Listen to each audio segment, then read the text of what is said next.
시간 됐으니까 시작하겠습니다. 제가 기도드리고 시작하겠습니다.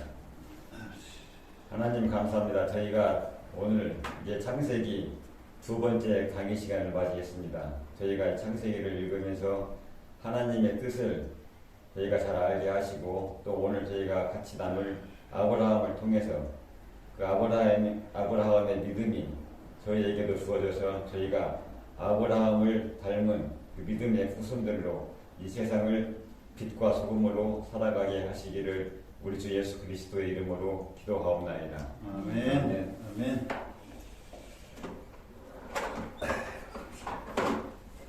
네, 창세기 두 번째 시간입니다. 오늘은 창세기 12장에서부터 24장까지 하겠습니다. 이 안에 아브라함의 일생이 들어가 있습니다. 아브라함의 일생이 이 안에 들어가 있는데, 이 중에서 가장 핵심이 드는 장, 기본이 드는데 그게 17장입니다. 17장에서 아브라함한테 하나님께서 언약을 주십니다. 언약의 백성이죠.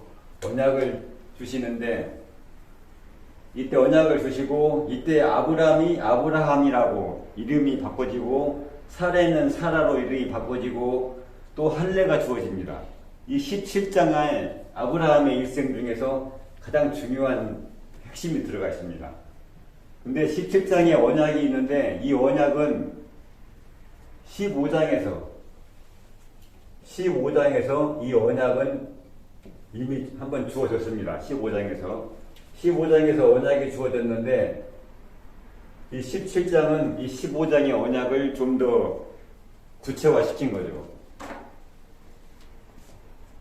15장에서 저희가 많이 알고 있는 아브라함이 하나님 여호와의 말씀을 믿으니 그것을 의로 여기니라. 의인은 믿음으로 살기라 하는 그 의로 여긴다는 그 대목이 15장에서 나옵니다. 그럼 15장을까지 오기 전에 그 배경을 잠깐 보겠습니다. 12장에서 여호와께서 하란에 있는 아브라함을 부릅니다. 내 고향 친척 아비집을 떠나서 내가 내게 보여줄 땅으로 가라. 이렇게 부르십니다. 보세요. 여호와께서 지시하는 땅이 아니라 보여줄 땅입니다. 이때 아브라함을 불렀을 때 가나안 땅으로 가라고 말씀하지 않으셨어요. 내가 너에게 보여줄 땅으로 가라. 그러면서 아브라함이 가나안을 향하여 갑니다. 사실 아브라함의 아버지가 원래 아브라함의 고향인 갈대아 우르, 거기에서 먼저 떠났어요. 아브라함보다 먼저 그 아버지가 모든 자기의 자식들을 데리고 이 하란으로 왔습니다. 갈대아 우르에서. 이때 아버지 데라가 올 때 가나안으로 가려고 갈대아 우르를 떠났다고 그랬어요. 근데 이미 이 아버지 때부터 가나안으로 가려고 마음을 먹었었어요. 근데 이 아버지 데라가 왜 가나안으로 가려고 했는가? 그 아버지는 여호와로부터 가나안으로 가라고 명령을 받지 않았어요. 자기가 가나안으로 떠나려고 갈대아 우르에서 나왔어요. 제가 어제 성경 통독에서 말씀드렸죠. 갈대아 우르는 노아의 자손 중에 햄의 족속이 여기에 주로 살았어요. 그러니까는 햄의 자손이 아닌 셈의 자손인 아브라함의 아버지 데라가 살기에 그 갈대아 우르 땅이 상당히 좋지 않았던 것 같아요. 그래서 그 당시에는 별로 사람이 살지 않았던 가나안 땅으로 가려고 나왔는데, 하란을 거쳐서 갔는데, 하란이 살아보니까 하란이 살기에 좋았던 것 같아요. 그리고 이 아버지 데라는 가나안까지 가지 않고 하란에 정착을 했습니다. 여기에서 정착을 하고 있는데, 여기에서 아버지 데라가 아직 살아있을 때 아브라함을 불러서 보여줄 땅으로 가라고 하신 거예요. 그래서 아브라함은 가나안을 향해서 갔어요. 가나안을 향해서 쭉 이동을 했는데 이 땅에 기근이 들면서 애굽으로 들어갑니다. 애굽으로 들어가서 자기 아내 사레를 살아라고 이렇게 말해가지고 자기 목숨을 보존하기 위해서 애굽 사람들이 자기 아내를 차지하려고 아브라함을 죽일까봐 자기 아내한테 내 누이라고 말을 해라 그렇게 말합니다. 근데 거기서 여호와께서 나타나셔가지고 애굽 왕에게 사례를 보내라고 그러죠. 그러면서 13장으로 넘어가서 애굽에서 나옵니다. 애굽에서 나왔는데 13장에서 롯과 아브람이 갈라섭니다. 롯은 소돔으로 가고 아브람은 헤브론에 정착을 합니다.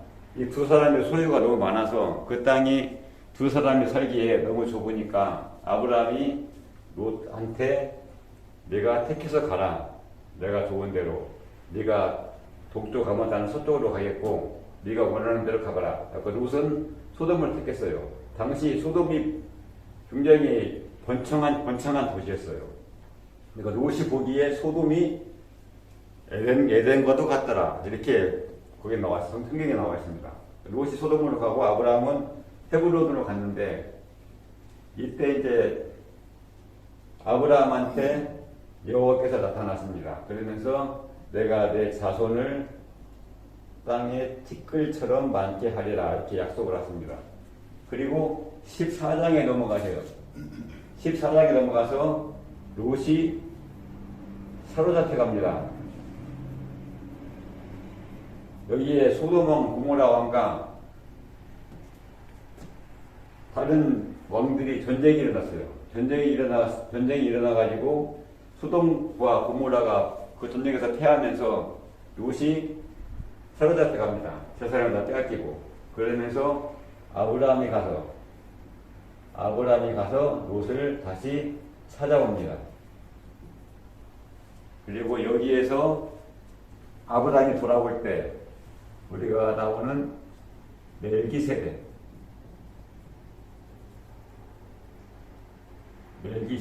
등장을 합니다. 멜기세덱은 평강의 왕 또는 의의 왕이라고 합니다. 그러면서 멜기세덱이 아브라함을 만나면서 아브라함에게 여호와께서 아브라함에게 복을 주시기를 바라고 아브라함에게는 너의 대적을 내 손에 붙인 내 손에 넘긴 여호와를 찬송하리로다 이렇게 말을 합니다. 즉 아브라함이 자기가 데리고 있던 약 300여 명의 사람들을 이끌고 사로잡혀 롯을 쫓아가서 여기를 다 깨뜨리고서 찾아왔습니다. 이 롯을. 근데 이 숫자로는 전쟁한다는 게 어림도 없죠. 300여 명 가지고서 이 군대에 여기에 왕이 소돔 왕은 5명의 왕이 있었고 상대방 왕은 4명의 왕이 있었습니다. 이 군대를 가진 사람들을 300명이 쫓아가서 무찌르고 롯을 다시 데려온다는 게 거의 불가능한 일인데 그것을 멜기세덱은 아브라함한테 너의 대적을 네 손에 붙이신 것은 여호와다. 그리고 그 여호와를 찬송하리로다. 그러면서 여기서 아브라함이 10분의 1을 드립니다. 얻은 것에 이 전쟁에서 얻은 것의 10분의 1을 멜기세덱에게 줬습니다.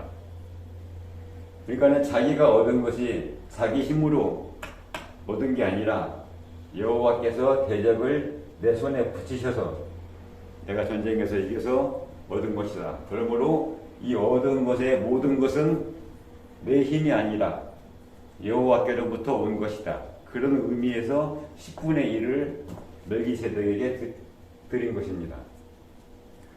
그러면서 대적을 손에 붙였다. 이 말이 방패다. 너의 여호와는 너의 방패시다. 이 말과 같습니다. 손에 붙였다는 말이 방패라는 말도 보호한다는 방패라는 의미도 가지고 있습니다. 그러면서 15장으로 넘어와서 나는 너의 방패요. 여호와께서 너의 큰 상급이라. 이렇게 말씀을 하십니다. 15장을 시작할 때. 그러니까 이렇게 말씀을 하시니까 이 말을 듣고서 아브라함이 상급에 대해서 말을 합니다. 제게 무엇을 주시겠나이까? 저에게는 상속자가 없습니다. 상속자가 없고 제가 데리고 있는 다메섹 사람 엘리에셀이 저를 상속할 것입니다. 그러니까 뭡니까? 상속자 아들을 구한 거예요. 그러니까 여호와께서 엘리에셀이 네 상속자가 아니라 내 몸에서 난 자, 내 몸에서 난 자가 너의 상속자가 될 것이다. 그러니까 즉 너의 아들이 너의 상속자가 될 것이다. 이렇게 말씀을 하시면서 지금 자식이 하나도 없죠. 여기서 뭐라고 하십니까? 하늘의 별을 봐라. 하늘의 별을 봐라. 내 자손이 이와 같을 것이다. 그러니까 아브라함의 자손이 지금 한 명도 없는데 네 자손이 앞으로 이렇게 별처럼 많을 것이다. 이 말씀에 대해서 아브라함이 믿었어요. 이걸 믿으니 여호와께서 이걸 의로 간주하셨습니다. 이 믿음을 의로 간주하셨어요. 여호와께서 이 믿으니까. 그러면서 여기에서 처음으로 믿음이 나옵니다. 그리고 이 믿음의 근거를 해서 말씀하시기를 나는 너로 하여금 이 가나안 땅을 차지하게 하려고 너를 갈대아우르에서 나오게 하였다. 이 말씀을 하십니다. 아브라함에게. 그러니까 가나안 땅을 차지하게 하려고 아브라함을 불렀다는 거죠.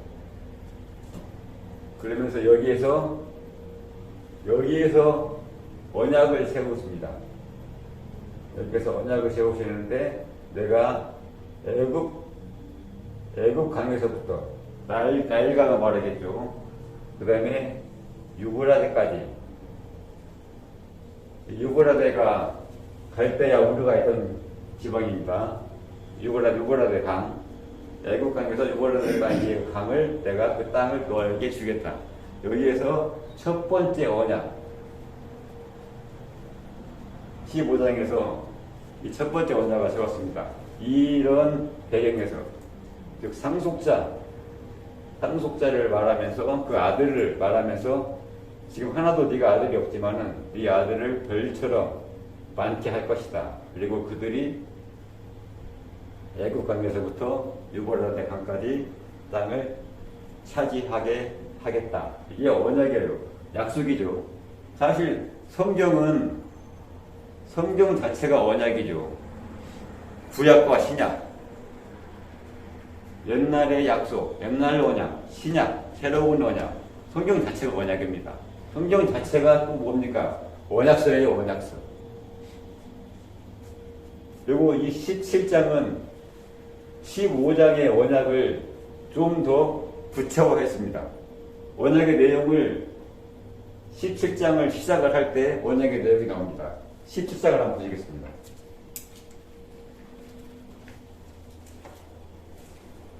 창세기 17장 1절 99세에 여호와께서 나타나시어 이르시되 나는 전능한 하나님이라 너는 내 앞에서 행하여 완전하라 내가 내 언약을 나와 너 사이에 두어 너를 크게 번성하리라. 이게 언약입니다. 나는 전능한 하나님이라 여호와께서 말씀하십니다. 너는 내 앞에서 행하여 완전하라.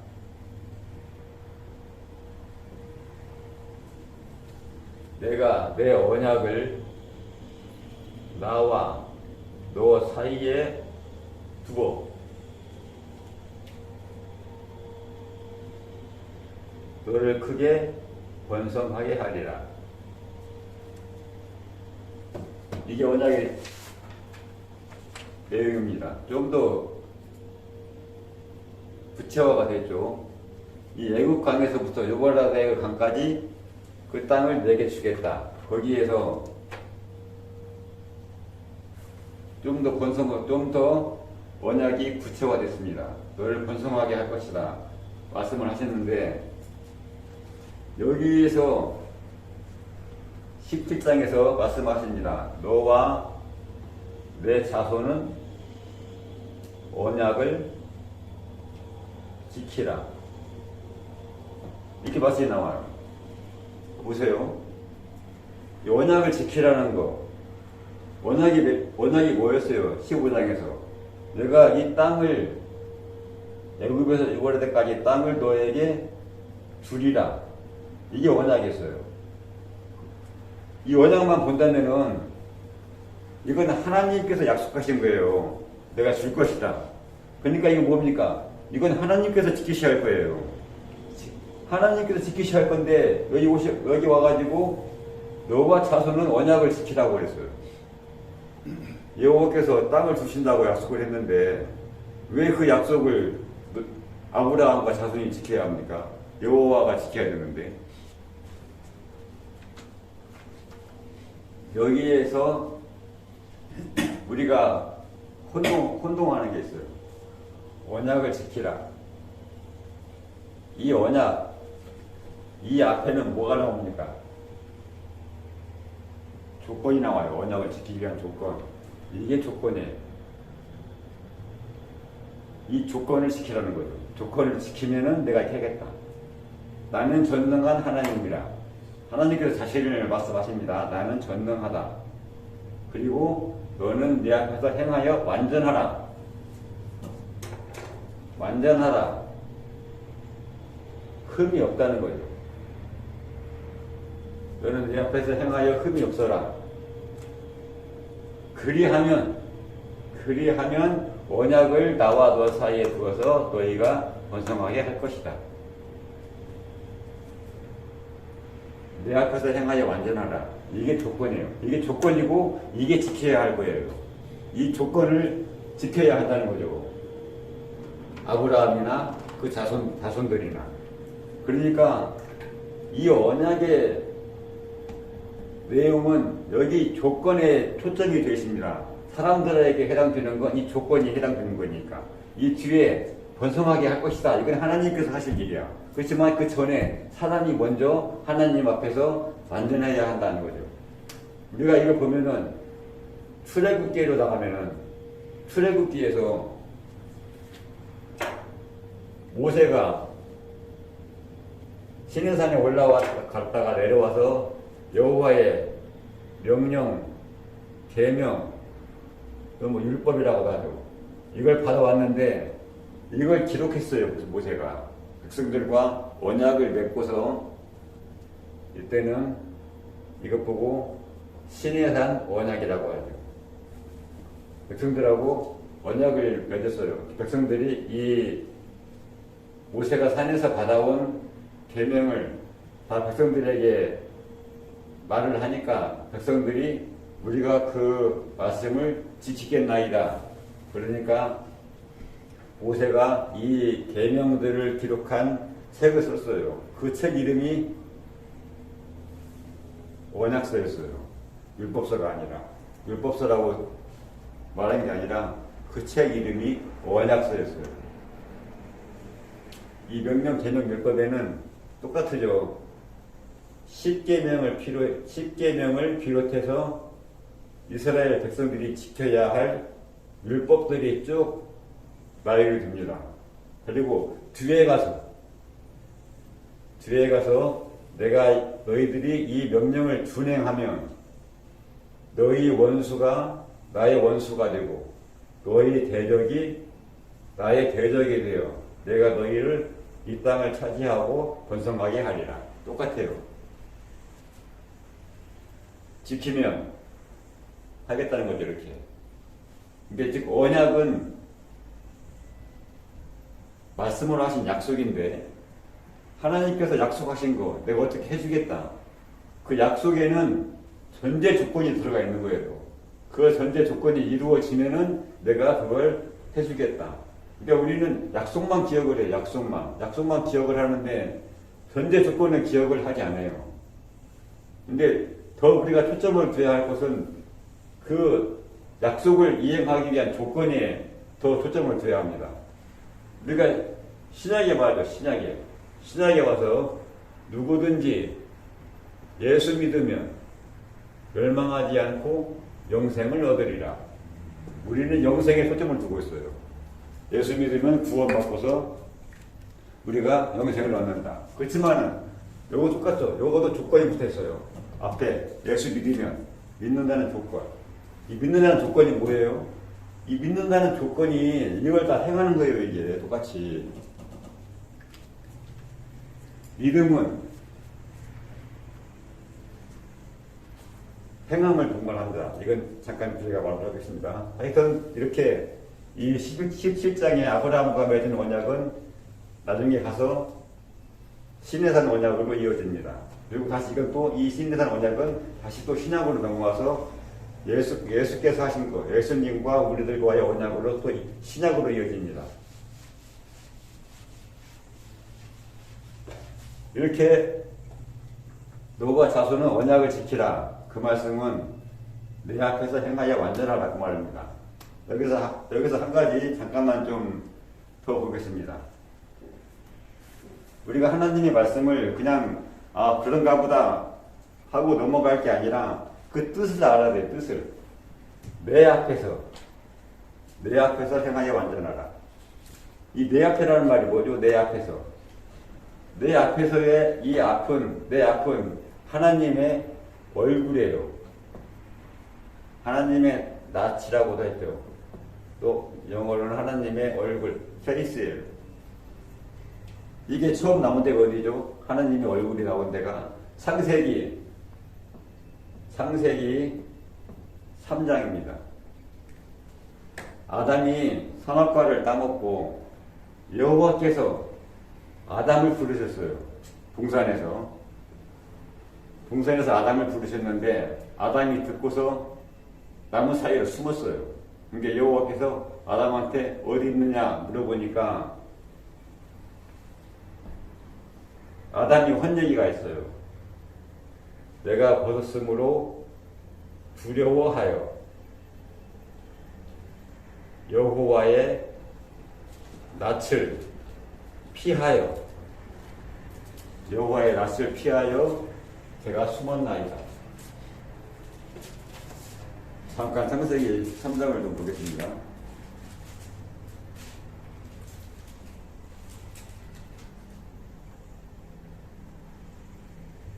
창세기 3장 8절이요. 창세기 3장 8절.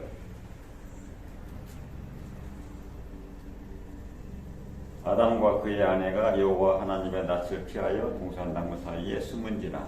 그때 하나님께서 부르시니 어디 있냐고 부르시니까 10절에 와서 동산에서 하나님의 소리를 듣고 제가 벗었으므로 두려워하여 숨었나이다.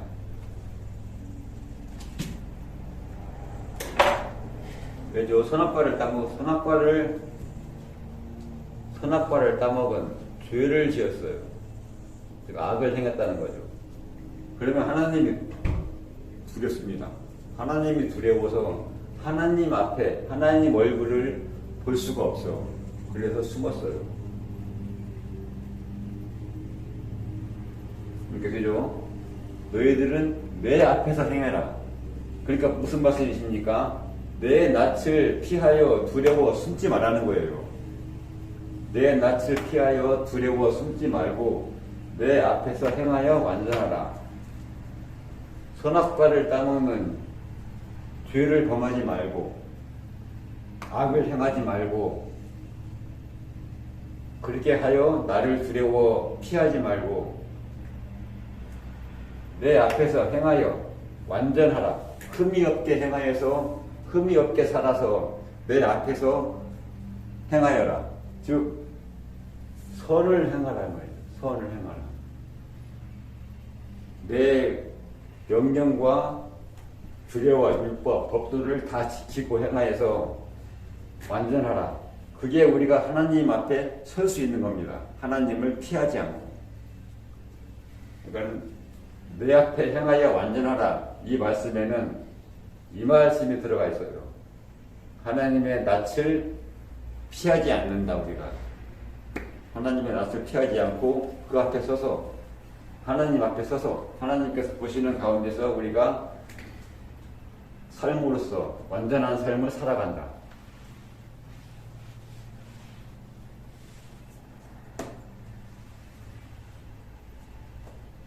똑같은 말씀입니다. 언약을 지키라. 즉, 이 내 앞에서 행하여 완전하라. 그러면서 이걸 보고 뭐라고 했습니까? 이걸 보고 할례라고 했어요. 이걸 보고 할례라고 말씀을 하시고서 그 뒤에 너희는 포피를 베어라. 육신의 할례죠. 이것이 너의 이 할례를 받은 징표니라, 표징이니라, 사인이다. 이것은 육신에 행한 할례였죠. 태어난 뒤 8일 만에 할례를 해야 합니다. 근데 이거 육신에 대한 할례고 약속을 지키라. 이것은 마음에 대한 할례예요. 하나님의 약속을 지키는 것은 우리가 그 약속을 지키면은 하나님의 말씀을 지키면은 그 말씀이 우리 마음을 변화시킵니다. 그래서 우리가 새 사람이 되고 거듭나는 거예요. 말씀을 지킴으로써. 하나님의 말씀은 살아계시고 생명력이 있어서 좌우에 날선 어떤 검보다도 예비하라. 하나님의 말씀의 칼이 우리 마음에 할례를 행하는 거예요. 육신의 칼로 행하는 할례는 이 할례를 우리가 기억하는 거예요. 내 언약을 지켜야 한다. 내 말씀을 지켜야 한다. 우리가 자꾸 잊어버리니까 자기 몸에 할례를 행해가지고서 이 언약을 기억을 하는 거예요. 너는 내 앞에서 행하여 완전하라. 이것을 기억하기 위해서 하나님께서 우리 육신에 흔적을 두신 거예요. 이 할례를 기억하라고. 이 할례가 중요한 것이 아니라 이게 중요하다는 것이죠. 이 육신의 할례를 행하라고 말씀하신 이유는 이걸 기억하면서 네가 평생에 이걸 기억하면서 살면서 하나님의 명령을 하나님의 율법을 지키며 살아라. 거기에 의미가 있습니다. 단지 육신의 할례만 행했다고 해서 나는 할례를 행했다. 나는 할례를 받았다. 그게 아니에요. 마음의 할례를 받아야 진짜 할례를 받은 겁니다. 마음의 할례는 뭐냐? 우리가 뒤에 가면 출애굽기에서 나오죠. 바로왕이 마음이 뭐라고 했어요? 강팍하여. 하나님의 말씀을 듣지 않았어요. 강팍하다는 말은 완고하다, 고집이 세다. 즉 우리의 마음이 덮여있어 두꺼운 커튼 같은 것으로. 그리고 하나님의 말씀이 우리 마음에 들어오질 않아요. 그러면서 계속 하나님의 말씀을 듣지 않아요. 멸망할 때까지. 할례는 이 마음을 덮고 있는 이 껍질을 제거하는 거예요. 이 마음에 덮여 있는 껍질을 제거해서 말씀이 우리 마음에 들어와서 말씀을 지키는 것입니다. 즉 할례는 마음에 행하라. 뒤에 가면은 신약에서 사도 바울이 말합니다. 할례는 마음에 행하라.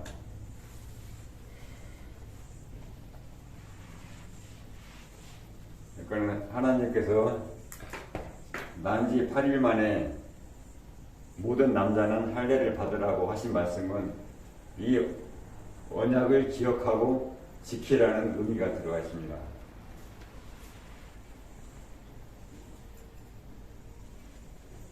그리고서 이때 여기에서 아브라함은 아브라함이 되고 사레는 사라가 됩니다. 그러면서 여기서 아들을 줄 것이라고 약속을 하십니다. 아브라함한테. 이때 아브라함의 나이가 99세였어요. 아브라함이 하란에서 떠날 때 이때의 나이는 75세였습니다.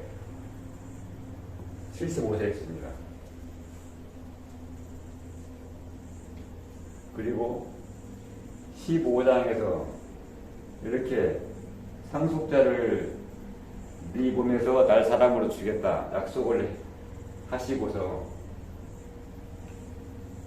16장에 가서 사레가 하갈을 아브라함에게 첩으로 줍니다. 그리고 하갈이 임신을 해요. 이때가 86세였어요.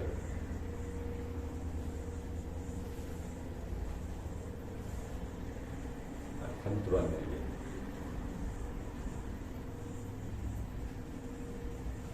그러니까 15장에서 상속자를 준다고 말씀을 하셨는데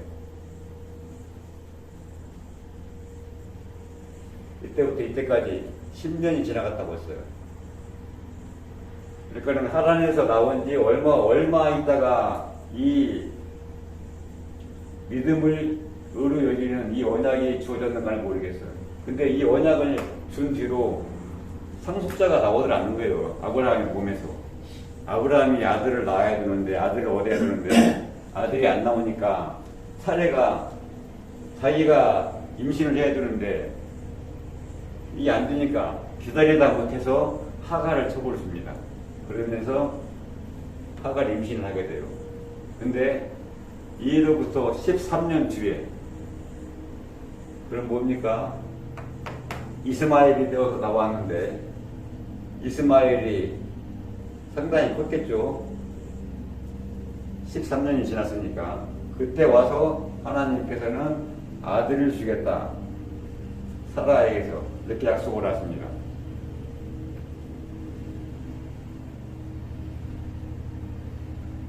이 약속을 아브라함이 아브라함이 듣고서 속으로 웃었어요. 내가 지금 나이가 99세인데 무슨 아들이 있겠습니까?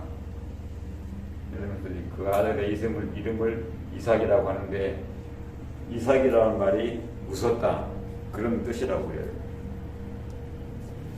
약속은 그 전에 하신 건 아닙니까? 약속은 그 전에 하셨죠. 약속은 이때 하셨어요. 근데 또 약속한 거예요? 두 번째. 15장에서 약속하셨는데, 근데 이때는 이 상속자가 내 몸에서 난다고 하셨지 사라가 난다는 말 안 하셨어요.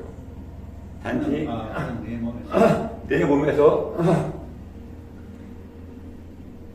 다메섹 사람 엘리에셀이 네 상속자가 아니라 네 몸에서 날 자가 상속자다. 그러니까 하갈에서 나왔어도 결국 아브라함에서 나온 거죠.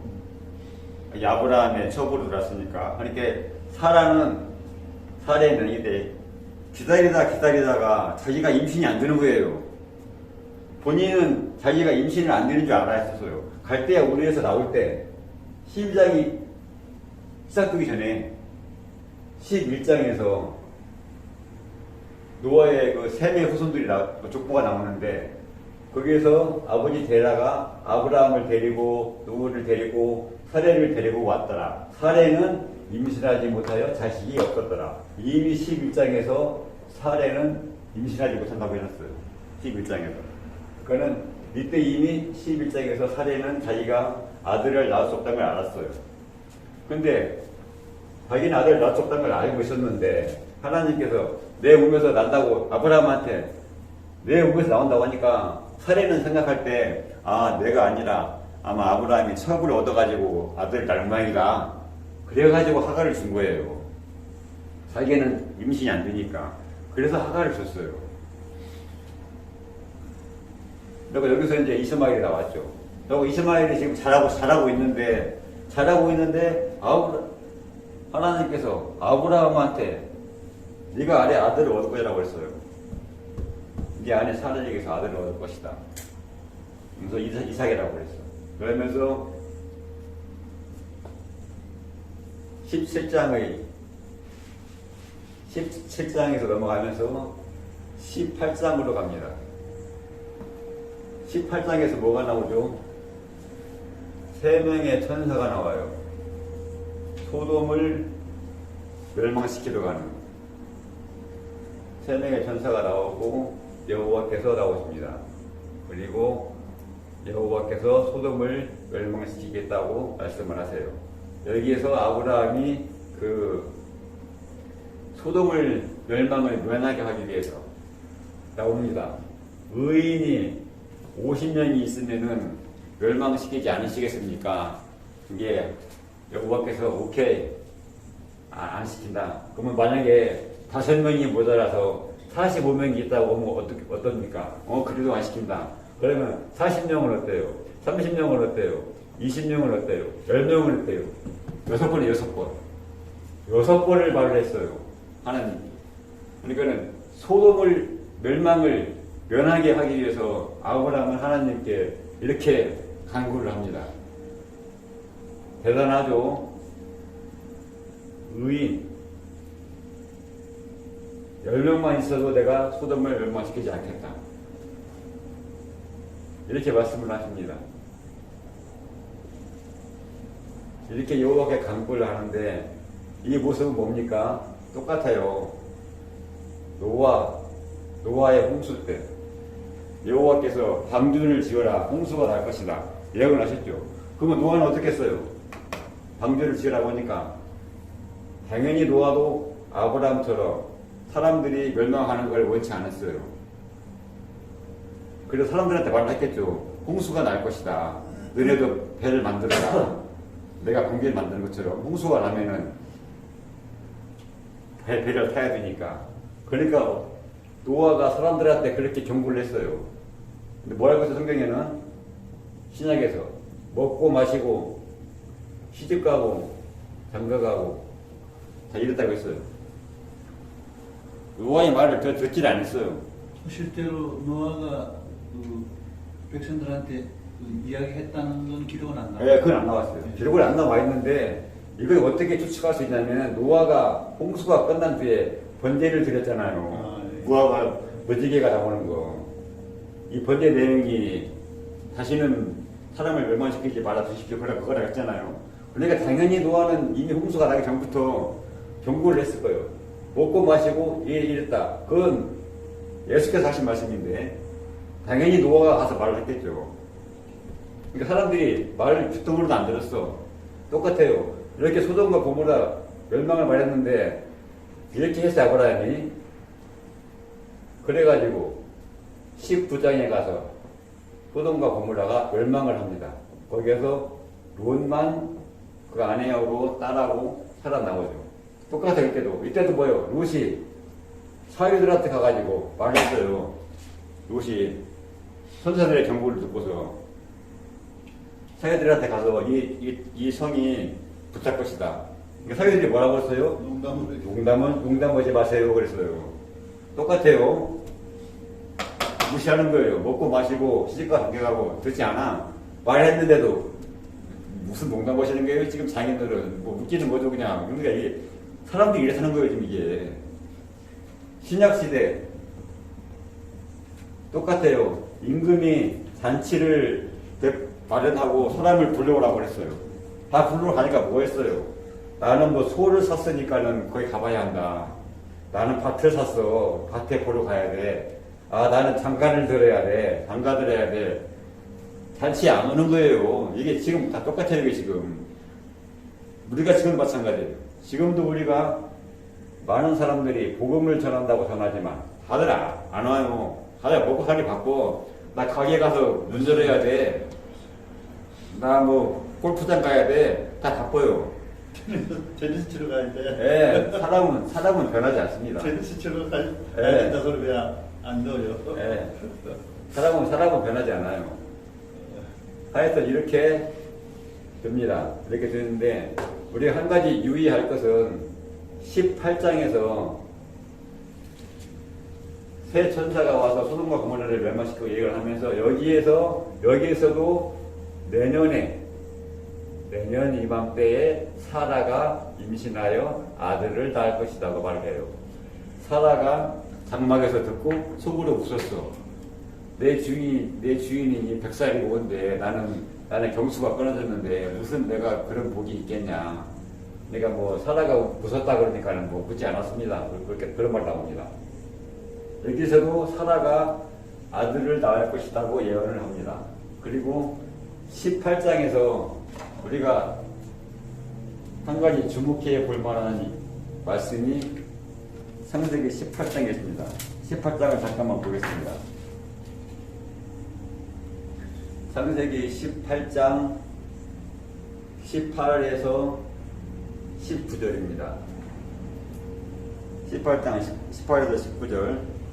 아브라함은 강대한 나라가 되고 천하 만민은 그로 말미암아 복을 받을 것이다. 강대한 나라가 되고 천하 만민은 복을 받을 것이다. 이 말씀을 하시고 19절에 가서 내가 너로 그 자식과 권속에게 명하여 여호와의 도를 지켜 공의와 정의를 행하게 하려고 내가 너를 택했으니 이는 나 여호와가 아브라함에게 말한 일을 이루려 함이라.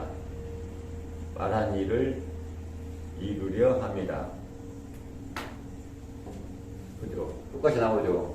아브라함을 부르신 이유가 그 자식과 그 가족들, 그들에게 여호와의 도를 명하여서 여호와의 도를 지켜서 공의와 정의를 행하게 하려고 아브라함을 불렀다.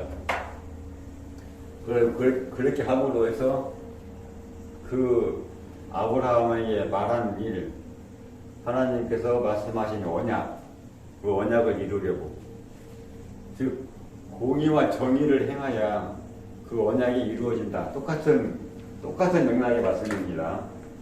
하는 여호와의 도를 지켜 공의와 정의를 행한다. 여기에서 말씀 같습니다. 보세요. 여기에 18장과 19장. 18장은 소돔과 고모라의 멸망을 예언을 하고 19장은 실제로 그 멸망이 일어났어요. 거기에서 갑자기 이 말씀이 난 거야. 아무런 관계가 없는 것 같은 말씀. 여기에서 또 사라가 아들을 낳을 것이다 예언을 하셨어요. 근데 이 말씀은 아무런 관계가 없는 것 같아요. 이 말씀이 빠져도 전혀 이 말씀의 흐름이 지장이 없고 오히려 이 말씀이 없어야 또 말씀이 이어지는 것 같은데 갑자기 중간에 이 말씀이 들어갔어요. 이렇게 문맥에 맞지 않게 튀어나오는 말씀이 있는데 거기에 좀 더 주의를 주고 해야 돼요. 이게 뭡니까? 소돔과 고모라가 멸망을 하는데 공의와 정의가 없다는 거예요. 거기에 죄악이 가득하다는 거죠. 여호와께서 소돔과 고모라를 멸망시키려고 오시는데 그 땅에 죄악이 가득해서 의인이 10명도 없다는 거죠. 거기에서 구해낼 만한 사람이 롯 한 사람밖에 없어요. 거기서 나오게 할 사람이. 이 롯도 하나님께서 아브라함을 생각했어요. 아브라함을 생각하신지라. 그러므로서 선사들을 보내서 롯을 거기서 빼냈어요. 네가 나가기까지는 이 성을 멸망시킬 수가 없다. 그러면 의인이 단 한 명도 없다는 뜻이네요. 그러죠. 롯 의인 한 명도 없었어요. 다 망했으니까. 아니, 롯도 의인이 사실은 아니고. 그죠. 마찬가지잖아요. 노아의 홍수 때도 나오죠. 노아는 의인이었더라. 딱 6장 시작하면서 노아를 택한 이유가 나오죠. 이게 노아를 택한 이유가 노아는 의인이었더라. 완전하고 여호와와 동행하였더라. 이렇게 나와요. 홍수 때는 노아가 의인이라 한 사람 그죠. 있었고 이때는 네. 한 사람도 없었다 이 말이죠. 소돔과 고모라 성에 그러니까 한 사람도 없었다. 한 사람도 없었다 이거죠. 저 때는 한 사람이 있었으니까. 예, 여기는 노아가 한 사람 있었고 여기는 소돔과 고모라에 한 사람도 없었죠. 그러니까는 여기에서의 의인은 아브라함이죠. 근데 노아에서 아브라함으로 의인이 넘어오는 겁니다. 그렇기 때문에 이 의인은 노아를 세상에서 구해내기 위해서, 홍수로부터 건져내기 위해서 방주를 만드신 것처럼 똑같이 아브라함도 여기 갈대아 우르에서 불러낸 거예요. 거기에 있지 말아라. 왜냐? 거기에 있으면 같이 휩쓸려 들어가니까. 마찬가지 여기에서 롯이 소돔으로 들어간 거, 이건 실수한 겁니다. 롯이 소돔으로 들어간 것은 자기가 보기에는 아주 풍요롭고 넉넉한 땅이지만은 하나님께서 보시기에는 거기는 죄악이 가득한 땅이라 이거죠. 아브라함을 시켜서 좀 들어가지 못하게 하시고 그죠? 그러니까 하여튼 근데 롯이 소돔에 들어간 게 된 원인을 보면은 여기서 소돔에서 롯이 나올 때 롯의 아내가 나오죠. 아내가 나와서 뒤를 돌아다봤다가 뭐 소금 교정이 됐다고 그러죠. 뒤를 돌아본 것, 소돔에 남은 것 미련이 거기에 다 두고 왔어요. 너무 급작스럽게 나가다 보니까 아니 말로 롯은 거기서 나가야 되는데 뭘 좀 챙기지 않겠어요? 뭘 자기 있는 재산을 뭘 챙겨서 나가야 되는데 손사들이 지금 급박하다 지금 불이 떨어지는데 그런 거 챙길 새가 어딨냐 나왔어. 아내는 거기에 두고 온 것이 너무 미련이 남았어요. 내가 뒤를 돌아봤어. 내가 소금 기르게 됐어요. 그러니까 어떤 분은 그래요. 어떤 분 얘기로는 롯이 소돔에 들어간 것은 아내가 가자고 했을 것이다. 아내가 소돔이 그렇게 좋아 보이고 그러니까 아브라함이 네가 갈 곳을 택해라 말하니까 롯은 뭐예요? 아내하고 상의를 했겠죠. 어디로 갈까? 아내가 보니까 뭐야 소돔으로 가야지 여기 얼마나 좋아. 그건 뭐 이제 상상이고 그 성경에 나와 있지 않습니다. 근데 이제 이걸 봤을 때 뒤를 돌아다본 롯의 아내를 봤을 때 소돔으로 들어간 것도 롯의 아내가 얼마만큼은 영향력을 주지 않았겠냐. 그렇죠. 뭐 그렇게 좀 추측하는 사람도 있습니다. 그건 뭐 롯이 뭐 이 얘기 될 줄 알았나 그 당시에 내라도 가겠다. 예, 그렇게 되고 이제 20장으로 넘어갑니다. 그러면서 20장에 와서 아브라함이 블레셋 땅으로 들어갑니다. 블레셋 땅으로 들어가서 거기에 그랄 지방에 거주하면서 블레셋 땅에 있는 아비멜렉 거기에 들어가서도 아비멜렉이 자기를 죽이고서 차지할까 봐서 거기에서도 자기 아내 사라를 자기 누이라고 합니다. 블레셋 땅에 들어가서도. 그리고 나중에 그 블레셋 왕이 똑같죠. 애굽 왕처럼 왜 네 아내를 우리한테 누이라고 해서 우리로 하여금 죄를 짓게 하려고 하느냐. 그러니까 아브라함이 여기는 하나님을 경유하는 사람이 없기에 나를 죽이고서 내 아내를 차지할까봐 그랬다. 이렇게 말씀을 아브라함이 말을 했습니다. 그러니까 이 블레셋에 가서 사라를 자기 누이라고 한 것이나 12절에서 애굽으로 들어가서 사례를 자기 누이라고 한 것이나 굉장히 비슷한 상황이에요. 그래가지고 여기서 21절에 나와서 사라가 이삭을 낳았습니다.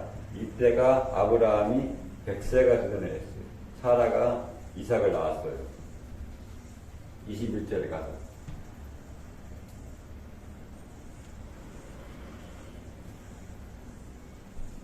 그러니까 아브라함이 이삭을 얻었을 때는 나이가 100세가 되던 해였습니다. 그리고 사라가 이삭을 낳고 이삭에게도 할례를 행했고 이삭이 여기서 자라납니다. 그러면서 다시 한번 성경에서 나오는 아브라함의 인생에 휴대의 위기가 찾아옵니다. 이삭을 번제로 드리라고 합니다. 22장에 가서 아브라함을 시험을 한다고 했습니다. 이렇게 어렵게 얻은 이삭을 번제로 드리라고 합니다. 아브라함의 일생을 자세히 보시면은 언약이 중심적인 역할을 하지만은 이 이면에는 상속자라는 그 개념이 처음부터 계속 흘러갑니다.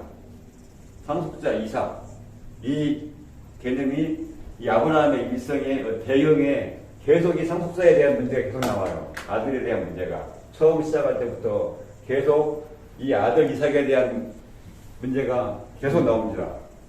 그러면서 21장에 가서 아브라함 100세에 드디어 그 아들 이삭을 얻었는데 그 이삭을 번제로 드리라고 합니다. 그러면서 시험을 하겠다고 했어요. 하나님께서 아브라함을 시험한다. 뭘 시험합니까? 믿음을 시험하는 거예요. 별처럼 많을 것이다. 아브라함이 믿었어. 이것을 하나님이 의로 간주했어요. 의로움은 아니야 아직. 이 믿음을 시험하는 것이고 이 언약의 조건을 지키는 것인가, 하나님 말씀을 지키는 것인가, 이걸 시험하는 겁니다. 그래서 이삭을 번제로 바치라고 했어요. 그래서 이삭을 번제로 바치는 것이 끝난 뒤에 순양을 번제로 드리고 나서 하나님께서 말씀하시기를 내가 나를 진정으로 경외하는 줄을 내가 이제 알았다. 아브라함의 믿음을 하나님께서 아브라함의 믿음을 확신을 하신 거예요. 아브라함의 믿음을 확신을 했어요. 내가 진실로 여호와를 경외하는 줄을 내가 이제 알았다. 이제 알았어. 이제 이때 알은 게 아니라 이제 알았어. 이 시험을 거치면서 이는 네가 내 모든 말을 준행하였습니다. 그죠? 예. 이 아브라함의 일생은 완전히 하나의 스토리예요. 여기에 와서 아브라함의 믿음이 하나님께 인정을 받았습니다. 진짜 네가 내 말을 지키고 믿는구나. 네가 나를 내 명령을 준행함으로써 나를 경유하는 줄을 내가 이제야 너를 알았노라. 경유한다. 이것은 하나님을 공경한다. 그런 말씀이죠. 공경한다는 것, 하나님을 공경한다는 것은 하나님의 말씀을 지키는 것입니다. 그러면서 여기가 아브라함이 번제로 드린 것이 그 수풀에 걸린 순양을 갖다가 번제로 드렸어요. 이래 이 수풀이 걸린 순양이 아브라함을 의미한다고 제가 말씀을 드렸었습니다. 뿔이 수풀에 걸려서 움직일 수가 없어요. 앞으로 나갈 수도 없고 뒤로 물러설 수도 없고 꼼짝할 수가 없어. 이게 이 이삭을 번제로 드리려는 여호와의 말씀을 듣고서 아브라함의 마음입니다. 아브라함의 괴로운 마음. 이걸 어떻게 해야 될 것인가? 번제로 드리자니 자기 친아들을 자기가 잡아서 번제로 드리는 건 도저히 못하겠고, 드리지 않자니 하나님의 명령을 거역하는 것이 되고, 이러지도 저러지도 못하는 아브라함의 그 마음의 상태, 아브라함의 모양, 아브라함의 모습, 그것을 뿔이 수풀에 걸린 순양이라고 성경에서는 말을 했습니다. 아브라함이 번제를 드리려고 이삭을 칼로 잡으려고 할 때 여호와께서 말했죠. 그 아이의 몸에 손을 대지 말라고 말씀을 하시고서 아브라함이 눈을 들어 살펴보니까 뿔이 수풀에 걸린 순양이 있는 거예요. 이게 여기서 보십시다. 눈을 들어, 아브라함이 눈을 들어 살펴본즉 뿔이 수풀에 걸린 순양이 있는지라. 그 순양을 갖다가 번제를 드렸다. 이게 바로 자기 자신이에요. 눈을 들어 살펴보니까 이삭을 번제로 드리는 그 괴로운 마음, 그 심정에서 벗어나서 다시 눈을 돌려서 자기가 정신을 차리고 돌아다 보니까 뿌리 수풀에 걸린 순양이 있는데, 아, 저게 내 모습이구나. 거기에서 아브라함은 자기 자신의 모습을 본 거예요. 내가 이런 사람이구나. 이렇게 내 마음이 하나님의 말씀을 이행하는 데 있어서 갈등과 고민과 번민이 마음에 가득하거나 내가 뿌리 수풀에 걸린 순양이 이러지도 못하고 저러지도 못하는 것처럼, 그러면서 그 순양을 번제로 드리면서 아브라함은 거기에서 벗어난 거죠. 이제 하나님의 말씀을 들으면서 그 많은 고민과 갈등 거기에서 벗어나서 아브라함이 마음이 평안에 이릅니다. 육신의 고민과 걱정과 근심에서 벗어나서, 이걸 아브라함이 눈을 들어 살펴본즉 뿌리 수풀에 걸린 순양이 있는지라, 이렇게 해서 번제를 드렸는데, 그러면서 그 땅 이름을 뭐라고 했어요? 여호와 이레, 이렇게 말을 했습니다. 여호와 이레. 이것은 여호와께서 준비하신다, 그런 말씀도 있지만은, 원래 이레라는 말의 뜻은 온다는 뜻이에요. 시죠, 시. 근데 이것이 여기에서는 수동태로 쓰여져 있어가지고 보여진다, 여호와에 의해서 보여진다, 이렇게 되어 있습니다. 즉 여호와의 말씀에 의해서 자기 자신의 상태를 아브라함이 깨달은 거죠. 그러면서 아브라함은 자기 자신의 순양의 뿔에 걸린 순양과 같은 자기 자신의 모습을 보고 그 순양을 번제로 드렸습니다.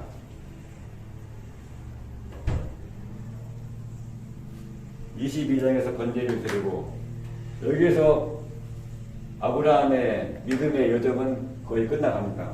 23장에 가서 사라가 죽습니다.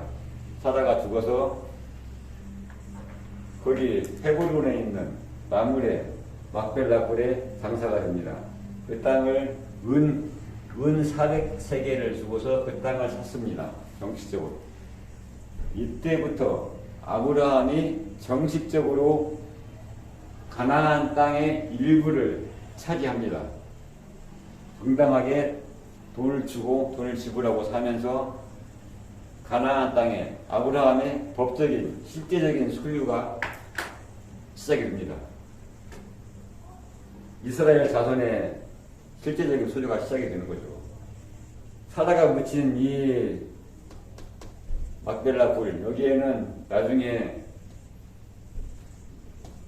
이삭도 그러고 야곱의 아내 레아도 그러고 여기에 매장지로 다 들어옵니다. 그리고 24장에 갑니다. 마지막 24장에 가서 아브라함이 며느리를 맞이하는 대목이 나옵니다. 리브가를 파단 아람 하란으로 가서 자기 며느리 리브가를 자기 종을 시켜서 하란에서 데려옵니다. 리브가가 이삭의 아내로 하란에서 이 가나안 땅으로 들어오는 과정도 24장에서 굉장히 자세하게, 아주 상세하게 기록을 해놨어요. 그러면서 24장까지 갔고 25장에 가면은 아브라함이 175세로 세상을 떠나고 이 무대는 이삭으로 넘어갑니다. 여기까지 하고 오늘은 마치겠습니다. 감사합니다.